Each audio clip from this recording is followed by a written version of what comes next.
ಅಲ್ಲಪ್ಪ, D K Shivakumar ಒಬ್ಬರು ಹಿಂದೂ, ಇವರು ನಾವೇ ಹಿಂದೂ ಅದಕ್ಕೆ ಡಿ ಕೆ ಶಿವಕುಮಾರ್ ಅವ್ರಿಗೆ ಇವರೆಲ್ಲರಿಗಿಂತ ಹಿಂದುತ್ವದ ಬಗ್ಗೆ ಗೌರವ, ಹಿಂದೂ ದೇವಸ್ಥಾನಗಳಿಗೆ ಗೌರವ, ಜನರ ಬಗ್ಗೆ ಗೌರವ ಇರ್ತಕ್ಕಂಥದ್ದು ನಮಗೇನೆ. ನಾವು ಎಲ್ಲರೂ ಸಮಾನವಾಗಿ ನೋಡ್ತೀವಿ. ಅವರು ಹಿಂದುತ್ವದಲ್ಲಿ ರಾಜಕಾರಣ ಮಾಡ್ತಾರೆ.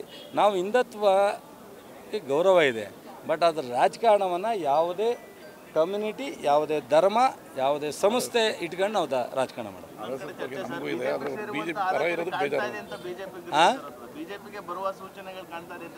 ಸೊ ಅವರ ಬಿ ಜೆ ಪಿಗೆ ಹೋಗೋದಾದ್ರೆ ಯಾವಾಗಲೂ ಹೋಗೋರು ಅವರು.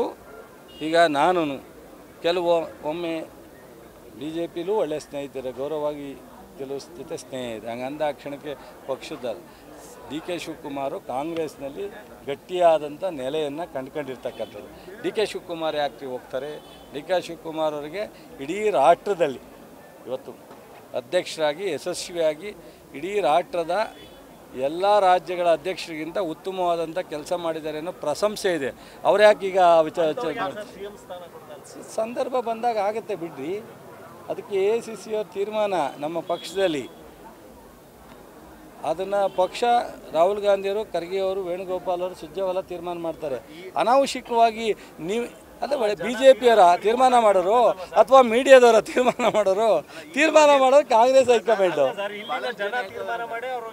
ಅದಕ್ಕೆ ಜನ ತೀರ್ಮಾನ ಮಾಡಿ 136 ಜನನ ಗೆಲ್ಲಿಸಿ ಕಾಂಗ್ರೆಸ್ ಸರ್ಕಾರ ಬರಬೇಕು ಅಂತ ಕೊಟ್ಟಿದ್ದಾರೆ. ಕಾಂಗ್ರೆಸ್ 136 ಹೋಗಿ 138 ಆದಮೇಲೆ ಅಷ್ಟು ಜನ ರಾಹುಲ್ ಗಾಂಧಿಯವರಿಗೆ ಈ ರಾಜ್ಯದ ಕಾಂಗ್ರೆಸ್ ಸರ್ಕಾರ ಭದ್ರವಾಗಿರಬೇಕು ಅಂತ ಹೇಳಿದ್ದಾರೆ. ಸೊ ಅದರ ಅಭಿಪ್ರಾಯದಿಂದಲ್ಲಿ ರಾಹುಲ್ ಗಾಂಧಿಯವರು ಸೂಕ್ತವಾದ ತೀರ್ಮಾನ ತಗೋತಾರೆ. ಅದು ಏನೋ ಅವ್ರು ನಮ್ಮ ಪಕ್ಷ ತೀರ್ಮಾನ ಮಾಡಿದೆ ಬಿಡಿ ಸರ್, ಯಾವಾಗ